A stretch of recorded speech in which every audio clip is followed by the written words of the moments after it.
Eu sou da cidade de Franca, né? Nós somos.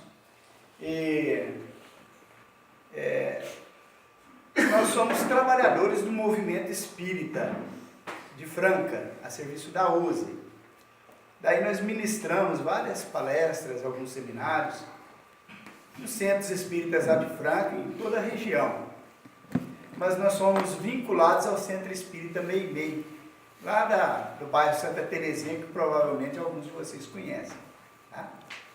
Então, para nós, é uma satisfação muito grande estar com vocês aqui nessa noite, em que nós estamos dando abertura à 48ª Semana Regional Espírita, promovida pela USE.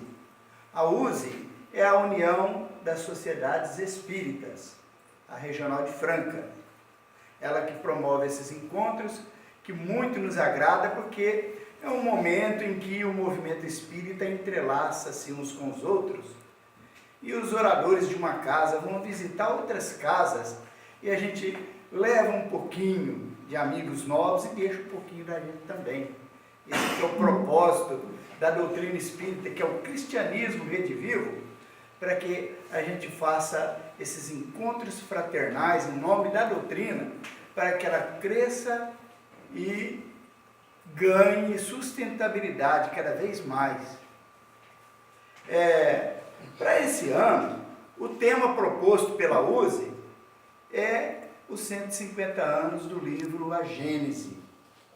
O livro de Allan Kardec, chamado A Gênese, é o 5º livro da doutrina espírita. Né? Nós temos pela ordem o Livro dos Espíritos, lançado no ano de 1857, depois veio o Livro dos Médiuns, lançado em 1861, depois o Evangelho segundo o Espiritismo, no ano de 1864.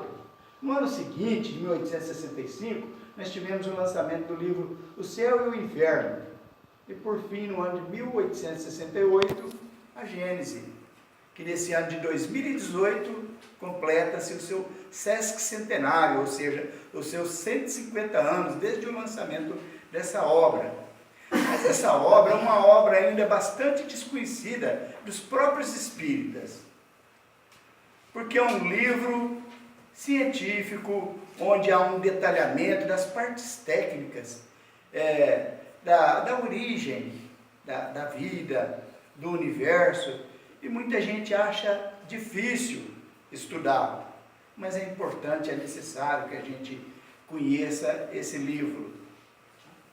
Daí, quando a gente fala do livro A Gênese e os seus 150 anos, isso dá margem a gente pensar, falar, puxa vida, parece que a gente vê falar de outro livro chamado A Gênese, né? Mas não é bem A Gênese, o outro livro que tem é Gênesis. É um livro que está lá no primeiro livro do Antigo Testamento. Tá? Então, dessa forma, nós temos o livro Gênesis, atribuído a Moisés, mas não se sabe se foi ele que realmente tenha recebido essa obra, né? E nós temos, paralelo a esse livro, agora a Gênese de Allan Kardec. Desta forma, nós temos então essas duas obras, a Gênesis de Moisés e a Gênese de Allan Kardec. O que elas têm em comum? Nós diríamos que o que ela tem em comum são os princípios, porque ambas se propõem a estudar o princípio de tudo, porque Gênesis significa começo, nascimento, origem, mais ou menos por aí. Tá?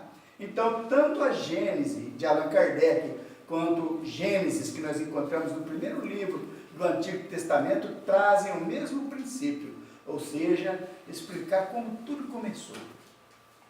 Né? Daí nós vamos então viajar um pouquinho na Gênesis de Moisés. O que nós encontramos nesse livro, Gênesis de Moisés, né? Nós encontramos ali a explicação de como que teria sido criado o mundo, aqueles 6 dias, né? No primeiro dia Deus criou, não sei se é essa ordem, né? A água, depois no segundo dia a terra, depois os animais, depois o homem, por aí vai, né? Mas nós encontramos nesse livro de Moisés ainda a história de Adão e Eva, da serpente que teria iludido a Eva, dando origem à desobediência humana e as consequências que disso vieram, né? Nós encontramos ainda no livro Gênesis de Moisés a história lá do dilúvio, onde